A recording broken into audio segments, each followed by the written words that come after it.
ಶ್ರೀಮದ್ ಭಾಗವತಂ ಮೊದಲನೇ ಸ್ಕಂದ 3ನೇ ಅಧ್ಯಾಯ 44ನೇ ಶ್ಲೋಕ. ತತ್ರ ಕೀರ್ತಯತಃ ವಿಪ್ರ ಋಷೇ ಭೂರಿ ತೇಜಸ ಅಹಂ ಚ ಅದ್ಯಗಮಂ ತತ್ರ ನಿವಿಷ್ಟ ತತ್ ಅನುಗ್ರಹಾತ್ ಸಹಂ ವಾ ಶ್ರವಯಿಷ್ಯಾಮಿ ಯಥಾ ಅದಿತಂ ಯಥಾ ಮತಿ. ಅನುವಾದ: ಪರಿಣತರಾದ ಏ ಬ್ರಾಹ್ಮಣರೇ, ಶುಕಮುನಿಗಳು ಭಾಗವತವನ್ನು ಅಲ್ಲಿ ಚಕ್ರವರ್ತಿ ಪರೀಕ್ಷಿತನ ಸಮ್ಮುಖದಲ್ಲಿ ಪ್ರವಚನ ಮಾಡಿದಾಗ ನಾನು ಏಕಾಗ್ರತೆಯಿಂದ ಅದನ್ನು ಕೇಳಿಕೊಂಡೆನು ಮತ್ತು ತೇಜಸ್ವಿಯಾದ ಆ ಮಹರ್ಷಿಯ ಕರುಣೆಯಿಂದ ಭಾಗವತವನ್ನು ಅರಿತುಕೊಂಡೆನು. ನಾನು ಯಾವುದನ್ನು ಅವರಿಂದ ಕಲಿತು ಸಾಕ್ಷಾತ್ಕಾರ ಮಾಡಿಕೊಂಡೆನೋ ಅದನ್ನೇ ಈಗ ನಿಮಗೆ ಶ್ರವಣ ಮಾಡಿಸುತ್ತೇನೆ. ಭಾವಾರ್ಥ by his divine grace S Bhaktivedanta Swami Srila Prabhupada ಕೀ ಜೈ. ಎಸ್, ಈ ಶ್ಲೋಕದಲ್ಲಿ ಅನುವಾದ ಅಂತ ಹೇಳ್ತಾ ಉಂಟು. ಸೂತಮುನಿ ಹೇಳುವಂಥದ್ದು ಇದು. ಫಸ್ಟಿಗೆ ಶುಕದೇವ ಗೋಸ್ವಾಮಿ ಪರೀಕ್ಷಿತ್ ಮಹಾರಾಜ್ ಹೇಳುವಂಥದ್ದು, ಅಲ್ಲಿ ಸೂತಮುನಿ ಹೇಳ್ತಾರೆ. ಸೂತಮುನಿ ವಾಪಸ್ ಎರಡನೇ ಬಾರಿ ಹೇಳುವಂಥದ್ದು ಯಾರಿಗೆ? ಶೌನಕ ಋಷಿಯ ನೇತೃತ್ವದವರಿಗೆ ಹೇಳುವಂಥದ್ದು. ಶುಕದೇವ ಗೋಸ್ವಾಮಿ ಪರೀಕ್ಷಿತನಿಗೆ ಹೇಳಿದ್ರು, ಆಗ ನಾನು ಏಕಾಗ್ರತೆಯಿಂದ ನಾನು ಕೇಳಿಕೊಂಡೇನು. ನೋಡಿ, ಸುತ ಗೋಸ್ವಾಮಿ ಯಾವುದೇ ಪುಸ್ತಕ ಬರೆಯಲಿಲ್ಲ, ಅಂದ್ರೆ ಪುಸ್ತಕದಲ್ಲಿ ನೋಟ್ ಮಾಡಲಿಲ್ಲ. 18,000 ಶ್ಲೋಕಗಳನ್ನು ಕೇಳಿದ್ರು. ಹೇಗೆ ಕೇಳಿದ್ದಾರೆ ಹಾಗೆ ಎರಡನೇ ಬಾರಿ ಹೇಳಿದ್ದಾರೆ. ನೀವು ಎಣಿಸಿ ಯಾವ ಲೆವೆಲಲ್ಲಿ ಇದ್ದಾರೆ ಸುತ ಗೋಸ್ವಾಮಿ. ನಮಗೆ ಒಂದು ಕ್ಲಾಸ್ ಕೇಳಿ ಒಂದು ಶ್ಲೋಕ ನಮಗೆ ನೆನಪಿರ್ಲಿಕ್ಕೆ ಆಗುದಿಲ್ಲ. 7 ದಿವಸ 18,000 ಶ್ಲೋಕಗಳನ್ನು ಕೇಳಿ ಹಾಗೆ ಎರಡನೇ ಬಾರಿ ಹೇಳಿದ್ದಾರೆ. ಹಾಗಾಗಿ ನೀವು ಎಣಿಸಿ, ಸೂತ ಗೋಸ್ವಾಮಿ ಕೂಡ ಮುಕ್ತಾತ್ಮ, ಮಾಮೂಲಿ ಜನ ಅಲ್ಲ. ಅವರು ಕೂಡ ಕೃಷ್ಣನ ಶುದ್ಧ ಭಕ್ತ. ನಮ್ಮಿಂದ ಖಂಡಿತ ಆಗ್ಲಿಕ್ಕಿಲ್ಲ ಅದು. ನಮ್ಮಿಂದ 7 ದಿವಸ ಒಂದು ಶ್ಲೋಕ ನಮಗೆ ನೆನಪಿರ್ಲಿಕ್ಕೆ ಆಗ್ಲಿಕ್ಕಿಲ್ಲ. ಸಮೂಹದ ಪ್ರವಚನ ಮಾಡಿದಾಗ ನಾನು ಏಕಾಗ್ರತೆಯಿಂದ, ನೋಡಿ, ಏಕಾಗ್ರತೆಯಿಂದ ಕೇಳುವುದಂದ್ರೆ ನಾವೆಲ್ಲ ಅವರಿಗೆ ಪ್ರಭುಪಾದ ಹೇಳ್ತಾರೆ ಸ್ವಲ್ಪ ಕೂಡ ಹಿಂದೆ ಸುಖ ಇರಲಿಲ್ಲ ಅಂದ್ರೆ, ನಮ್ಗೆ ಹಾಗೆ ಅಲ್ಲ, ಫುಲ್ ಟೋಟಲ್ ಸಮಾಧಿ ಅಬ್ಸಾರ್ಬ್. ಸುತ ಗೋಸ್ವಾಮಿ ಕೂಡ ಈಗ ಎಂತ ಆಗುದಂದ್ರೆ, ನಮ್ಗೆ ಕೂಡ ಕೇಳುವಂತ ಮನಸ್ಸಿರ್ತದೆ ಏಕಾಗ್ರತೆಯಿಂದ, ಆದ್ರೆ ಈ ಹಿಂದೆ ಸುಖಗಳು ನಮ್ಗೆ ಟಾರ್ಚರ್ ಮಾಡ್ತದೆ, ಕೇಳಲಿಕ್ಕೆ ಬಿಡುವುದಿಲ್ಲ. ಅಂದ್ರೆ ಏಕಾಗ್ರತೆ ಕೇಳಲಿಕ್ಕೆ ಬಿಡುವುದಿಲ್ಲ. ಅದು ಸ್ವಲ್ಪ ಕೇಳ್ತೇವೆ, ಆದ್ರೆ ಮತ್ತೆ ಪುನಃ ಮೂಷಿಕ ಭಾವ, ಸೇಮ್ ಅದೇ, ಹೊರಗೆ ಹೋದ ಮೇಲೆ ವಾಪಸ್ ನಮ್ದು ಹಿಂದೆ ಸುಖ. ಹಾಗಾಗಿ ಇಲ್ಲಿ ಏಕಾಗ್ರತೆ ಅದನ್ನು ಕೇಳಿಕೊಂಡೇನು ಮತ್ತು ತೇಜಸ್ವಿಯಾದ ಮಹರ್ಷಿಯ ಕರುಣೆಯಿಂದ. ನೋಡಿ, ಇದಕ್ಕೆ ಹೇಳುವಂಥದ್ದು ಗುರು ಶಿಷ್ಯ ಪರಂಪರೆ. ಸೂತ ಗೋಸ್ವಾಮಿಗೆ ಇಲ್ಲಿ ಅಹಂಕಾರ ಇಲ್ಲ. ಯಾರಿಗೆ ಕ್ರೆಡಿಟ್ ಕೊಡ್ತಾ ಇದ್ದಾರೆ? ಶುಕಮುನಿಗೆ ಕ್ರೆಡಿಟ್ ಕೊಡ್ತಾ ಇದ್ದಾರೆ. ಅಂತ ಹೇಳ್ತಾ ಇದ್ದಾರೆ, ತೇಜಸ್ವಿಯಾದ ಮಹರ್ಷಿಯ ಕರುಣೆಯಿಂದ. ಪ್ರಭುಪಾದಗಳು ಹೇಳುವಂಥದ್ದು, ಗುರು ಕೃಷ್ಣ ಪ್ರಸಾದ ಪಾಯ್ ಭಕ್ತಿಲತಾ ಬೀಜ್. ನಮ್ಮ ಅಕಾಡೆಮಿಕ್ ನಾಲೆಜ್ ಇಂದ, ನಮ್ಮ ಈ ಭಕ್ತಿಯ ಇದರಿಂದ, ತಪಸ್ಸಿನಿಂದ ಕೃಷ್ಣ ಪ್ಲೀಸ್ ಆಗುದಲ್ಲ. ಗುರು ಕೃಷ್ಣ ಪ್ರಸಾದೆ ಪಾಯ. ಪ್ರಭುಪಾದ ಹೇಳ್ತಾರೆ, ಕೃಷ್ಣ ಪ್ರಜ್ಞೆಯು ಮರ್ಸಿ ಮೂಮೆಂಟ್. ಮರ್ಸಿ ಅಂದ್ರೆ ದಯೆ, ಕೃಪೆ. ಕೃಪೆ ಸಿಕ್ಕಿದ್ರೆ ಗುರುಮಾತೆ ಕೃಷ್ಣಂದು, ಮತ್ತೆ ನಾವು ಭಕ್ತಿಯಲ್ಲಿ ಪ್ರೋಗ್ರೆಸ್. ಅದೇ ರೀತಿ ಇಲ್ಲಿ ಅವರು ಯಾರಿಗೆ? ತೇಜಸ್ವಿಯಾದ ಮಹರ್ಷಿ ಶುಕಮುನಿಗೆ ಕ್ರೆಡಿಟ್ ಕೊಡ್ತಾ ಇದ್ದಾರೆ. ತೇಜಸ್ವಿಯಾದ ಆ ಮಹರ್ಷಿಯ ಕರುಣೆಯಿಂದ ಭಾಗವತನ ಅರಿಕೊಂಡೇನು. ನಮ್ಮ ಅಕಾಡೆಮಿಕ್ ನಾಲೆಜ್ ನಾವು ಅರಿಲಿಕ್ಕೆ ಆಗುದಿಲ್ಲ. ಭಾಗವತ ಅಂದ್ರೆ ಆ ಕೃಪೆಯಿಂದ ಮಾತ್ರ ನಮಗೆ ಅರಿತುಕೊಳ್ಳಲಿಕ್ಕೆ ಆಗ್ತದೆ. ನಾನು ಯಾವುದನ್ನು ಅವರಿಂದ ಕಲಿತು ಸಾಕ್ಷಾತ್ಕಾರ ಮಾಡಿಕೊಂಡೇನೋ ಅದನ್ನೇ ಈಗ ನಿಮಗೆ ಶ್ರವಣ ಮಾಡಿಸಿದ್ದೇನೆ. ನೋಡಿ, ಇಲ್ಲಿ ಕೂಡ ಸುತ ಗೋಸ್ವಾಮಿ ಟೋಟಲ್ ಓಪನ್ ಅಂದ್ರೆ ಇಲ್ಲೇ ನಂದು ಓನ್ ಯಾವುದಿಲ್ಲ. ಶುಕದೇವ ಗೋಸ್ವಾಮಿ ಎಂತ ನನಗೆ ಕಲಿಸಿದ್ದಾರೆ ಅದನ್ನ ನಿಮ್ಗೆ ಹೇಳುವಂಥದ್ದು. ಅದರಲ್ಲಿ ಜಾಸ್ತಿ ಕೂಡ ಇಲ್ಲ, ಕಡಿಮೆ ಕೂಡ ಇಲ್ಲ, same as it is. Bhagavad Gita Yatharupa, Bhagavad Gita as it is ಅಂದ್ರೆ ಸೇಮ್. ಕೃಷ್ಣ ಅಂತ ಹೇಳಿದ್ದೇನೆ ಹಾಗೆ. ಅದೇ ರೀತಿ ಇಲ್ಲಿ ಅವರು ಕೂಡ ಹೇಳುವಂಥದ್ದು ಸೇಮ್ ಹೇಳುವಂಥದ್ದು. ನಾನು ಬೇರೆ ಏನು ಹೇಳಲಿಕ್ಕಿಲ್ಲ. ಶುಕ ಗೋಸ್ವಾಮಿಗೆ ಎಂತ ಸಾಕ್ಷಾತ್ಕಾರ ಮಾಡಿದ್ದಾರೆ ಅದನ್ನೇ ಹೇಳುವಂತ. ಎಸ್, ಈಗ ಭಾವಾರ್ಥಕ್ಕೆ ಬರುವ. ಭಾವಾರ್ಥ by divine grace A C Bhaktivedanta Swami Srila Prabhupada ಕಿ ಜೈ. ಶುಕಮುನಿಗಳಂತ ಆತ್ಮ ಸಾಕ್ಷಾತ್ಕಾರ ಪಡೆದ ಮಹಾತ್ಮನಿಂದ ಭಾಗವತವನ್ನು ಕೇಳಿದೆ ಆದರೆ ಹಾಗೆ ಕೇಳಿದವನು ನಿಶ್ಚಯವಾಗಿಯೂ ಭಗವಾನ್ ಶ್ರೀಕೃಷ್ಣ ಸನ್ನಿಧಿಯಲ್ಲಿ ಭಾಗವತದಲ್ಲಿ ನೇರವಾಗಿ ದರ್ಶಿಸಬಹುದು. ಶುಕಮುನಿಯಿಂದ ಕೇಳಿದ, ಯಾಕೆಂದ್ರೆ ಶುಕಮುನಿ ರಾಧಾರಾಣಿದು ಪ್ಯಾರೇಟ್ ಗಿಳಿ.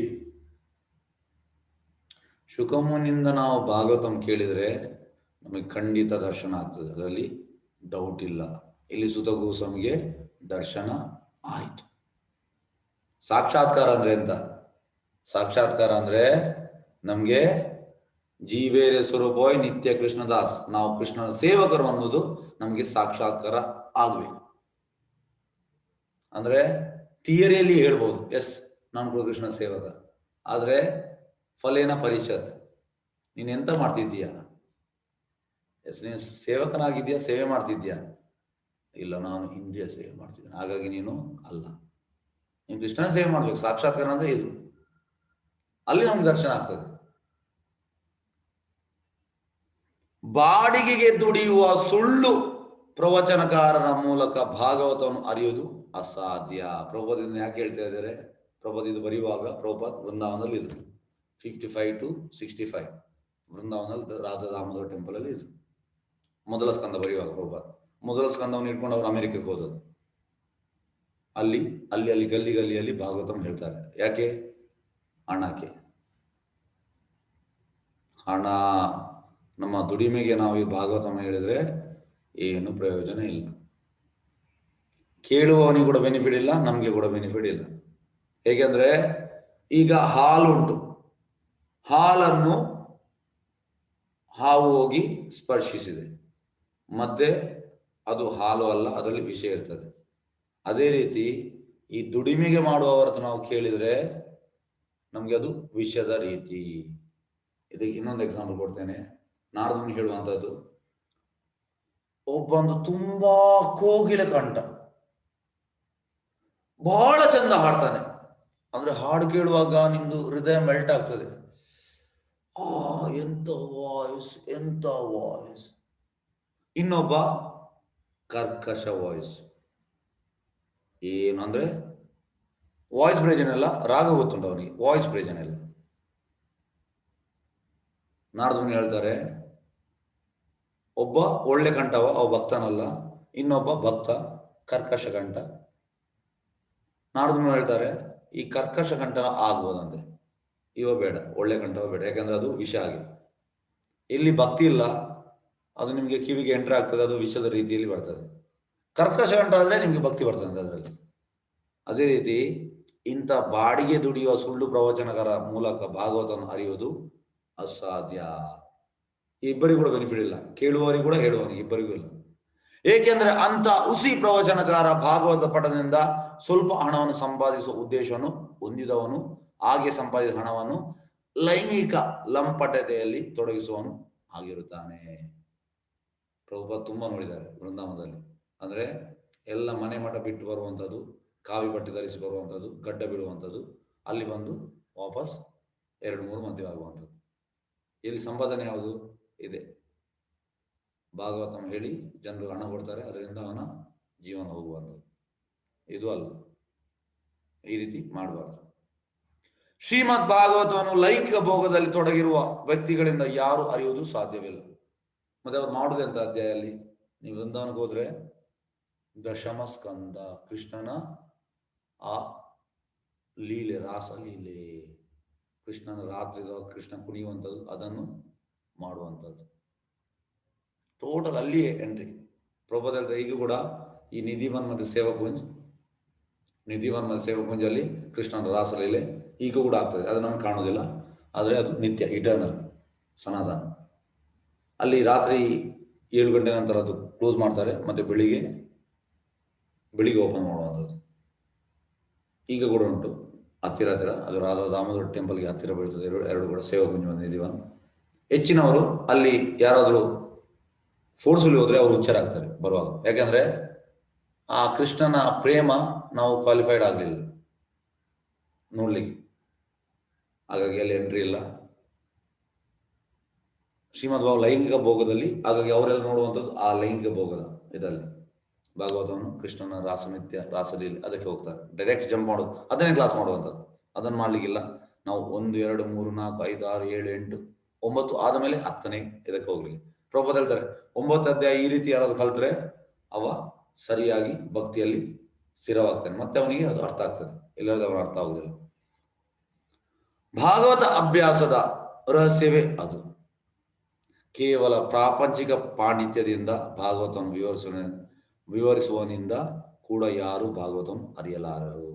ತುಂಬಾ ಸಂಸ್ಥೆಗಳುಂಟು, ಅಲ್ಲಿ ದೊಡ್ಡ ದೊಡ್ಡ ಪಾಂಡಿತ್ಯರಿದ್ದಾರೆ, ಸಂಸ್ಕೃತ ಎಲ್ಲ ಅವರಿಗೆ ನೀರಿನಾಗಿ ಬರ್ತದೆ, ಆದರೆ ಭಾಗವತವನ್ನು ಅವರಿಗೆ ವಿವರಿಸಲಿಕ್ಕೆ ಆಗುದಿಲ್ಲ. ಯಾಕೆ? ಭಾಗವತವನ್ನು ವಿವರಿಸಬೇಕಿದ್ರೆ ಭಕ್ತ್ಯ ಮಾಮ ವಿಜಾನಾತಿ, ಭಕ್ತಿಯಿಂದ ಮಾತ್ರ, ಭಕ್ತಿಯಿಂದ ಸೇವಾ ಭಾವದಿಂದ ನಮಗೆ ಭಾಗವತವನ್ನು ಅರಿಯಲಿಕ್ಕೆ ಸಾಧ್ಯ, ನಮ್ಮ ಪಾಂಡಿತ್ಯದಿಂದ ಅಲ್ಲ, ಸೋ ಕಾಲ್ಡ್ ಸ್ಕಾಲರಿಸಮ್. ಭಾಗವತದಲ್ಲಿ ಕೇವಲ ಪ್ರಾಪಂಚಿಕ ಪಾಂಡಿತ್ಯ ಭಾಗವತವನ್ನು ವಿವರಿಸುವುದು. ಭಾಗವತದಲ್ಲಿ ಭಗವಾನ್ ಶ್ರೀಕೃಷ್ಣನನ್ನು ಕಾಣಬೇಕೆಂದು ಅಪೇಕ್ಷಿಸುವ ವ್ಯಕ್ತಿ ಶುಕಮುನಿಗಳ ಪ್ರತಿನಿಧಿಯಿಂದ ಮಾತ್ರ ಭಾಗವತವನ್ನು ಕಲಿಯಬೇಕೇ ವಿನಾ ಬೇರೆ ಯಾರಿಂದಲೂ ಅಲ್ಲ. ನಾವು ಶುಕಮುನಿಯ ಪ್ರತಿನಿಧಿ ಅಂದ್ರೆ ಡಿಸಿಪ್ಲಿಕ್ ಸಕ್ಸೆಷನ್, ಅವರಿಂದ ನಾವು ಕಲಿಬೇಕು, ಬೇರೆ ಯಾರಿಂದಲೂ ಅಲ್ಲ. ಪ್ರಭುಪಾದ ಯಾಕೆ ಹೇಳ್ತಾ ಇದ್ದಾರೆ? ಯಾಕಂದ್ರೆ ತುಂಬಾ ಮಂದಿ ಭಾಗವತ ಬರೆದಿದ್ದಾರೆ.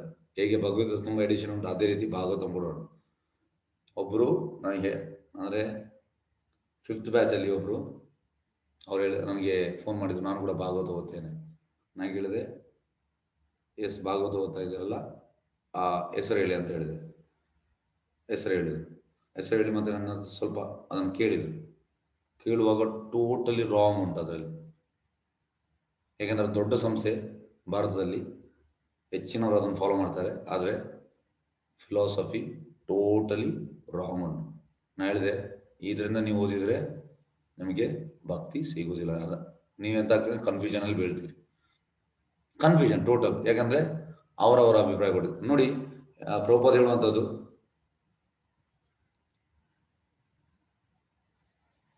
ಈ ಮಾಯವಾದಿ ಮತ್ತು ನಿರಾಕಾರವಾದಿ ಅವರಿಗಿಂತ ನಾಸ್ತಿಕ ಆಗ್ಬೋದಂತೆ. ಯಾಕೆ ನಾಸ್ತಿಕ ಅಂತ ಅಂದ್ರೆ ಈ ಭಗವದ್ಗೀತೆ ಟಚ್ ಮಾಡುವುದಿಲ್ಲ, ಅವ ಮುಟ್ಟುವುದಿಲ್ಲ ಅಂದ್ರೆ ನಂಬಿಕೆ ಇಲ್ಲ. ಈ ಮಾಯಾವಾದಿಗಳು ಭಗವದ್ಗೀತೆ ಮತ್ತು ಭಾಗವತಂ ಓದ್ತಾರೆ, ಮತ್ತೆಂತಂದ್ರೆ ಅಲ್ಲಿ ರಾಂಗ್ ಅಂಡ್ ಇದು ತಪ್ಪು ಭಗವದ್ಗೀತೆ ಕೂಡ ಅವ್ರದ್ದು ಹಾಗೆ, ಭಾಗವತಂ ಕೂಡ ಹಾಗೆ, ತಪ್ಪು ಅಭಿಪ್ರಾಯ ಅವ್ರದ್ದೇ, ಅಲ್ಲಿ ಓನ್ ಎಕ್ಸ್ಪ್ಲನೇಷನ್. ಹಾಗಾಗಿ ನಾಸ್ತಿಕ ಎಷ್ಟೋ ಪಾಲಾಗಬಹುದಂತೆ.